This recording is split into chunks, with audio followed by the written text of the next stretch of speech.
स्वागत है आपके अपने channel analysis world by SK Singh पर।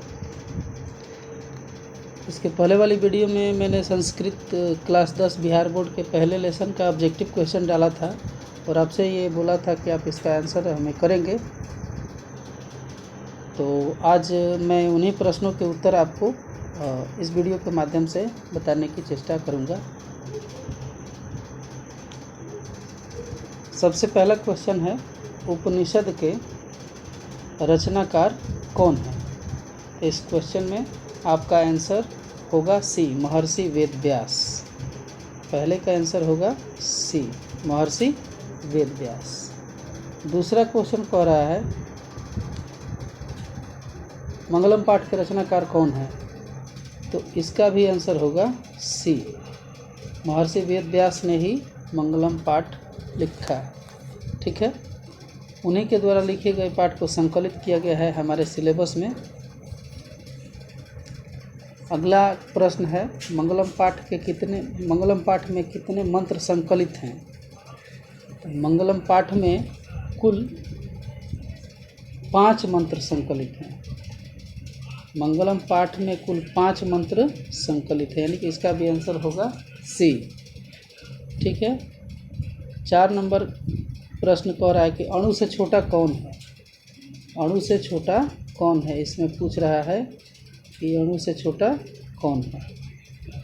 तो अणु से छोटा में आकाश, आत्मा, परमात्मा और संसार।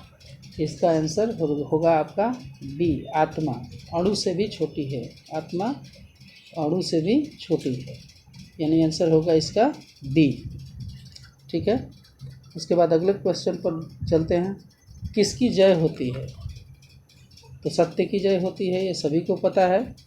इसका आंसर होगा आपका ए, इसका आंसर होगा ए। इसके बाद हम लोग आगे प्रश्न की ओर चलते हैं। बहती नदी कहाँ मिलती है? तो आपको अच्छे तरीके से पता है कि बहती नदी समुद्र में जाकर के मिलती है, यानी इसका आंसर होगा सी, इसका आंसर होगा सी। अगला क्या है कि जंतु के हृदय रूपी गुफा में क्या स्थित है? प्राणी के हृदय रूपी गुफा में क्या स्थित है? तो क्या स्थित है? तत्व, शरीर, देवता या राक्षस? तो प्राणी के हृदय रूपी गुफा में तत्व स्थित है। क्या स्थित है? तत्व। इसका आंसर होगा ए,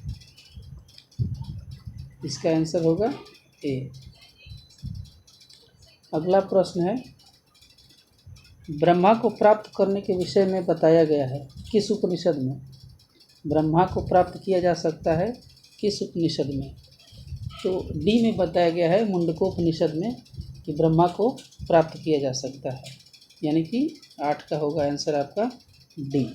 ठीक है, अगले प्रश्न को चलते हैं। देवलोक का मार्ग किससे प्राप्त होता है? तो देवलोक का मार्ग सत्य से प्राप्त होता है, इसका आंसर होगा ए।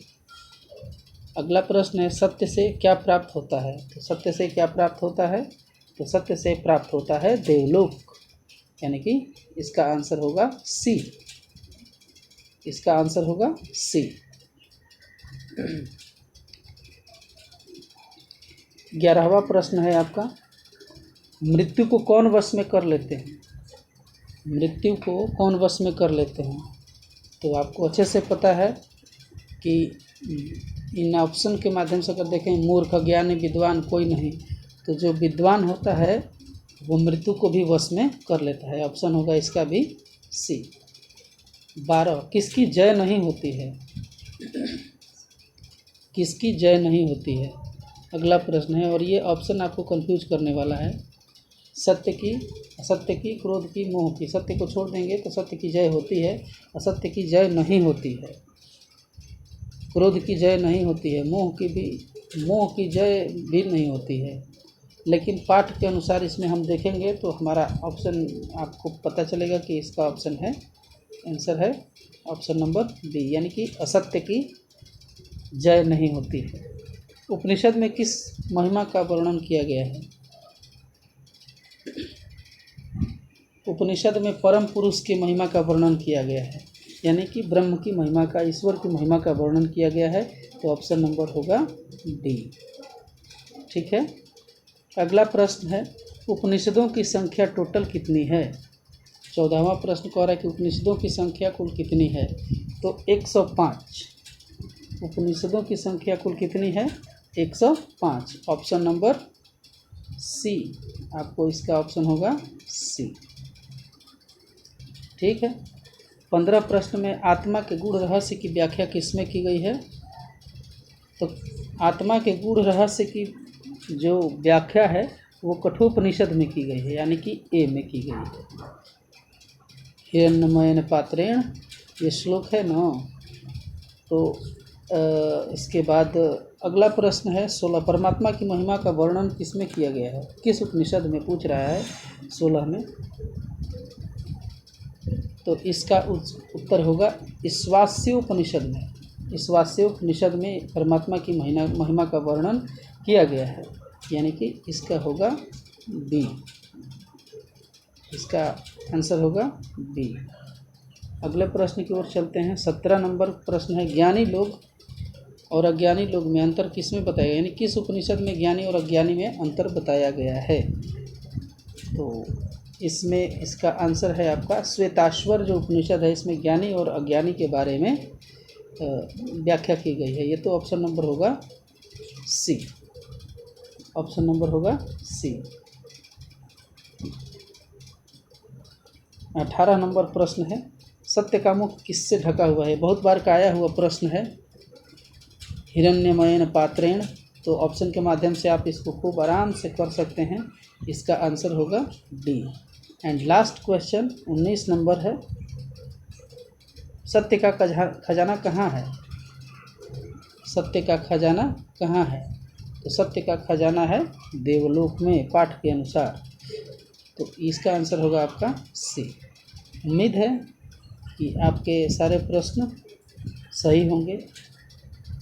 देखिए, जब भी कोई प्रश्न आपके सामने आता है तो उसको आप परीक्षा की दृष्टि से, ज्ञान की दृष्टि से, दोनों की दृष्टि से उसको गंभीर होकर के देखने का प्रयास करें, तभी आप अच्छे स्कोर कर पाएंगे।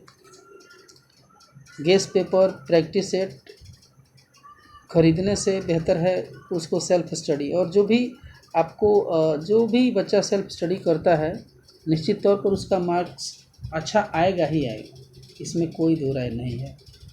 तो उम्मीद करता हूँ कि वीडियो आपको अच्छी लगी होगी। अगली वीडियो में हम लोग अगले चैप्टर के ऑब्जेक्टिव को कवर करेंगे। Thank you.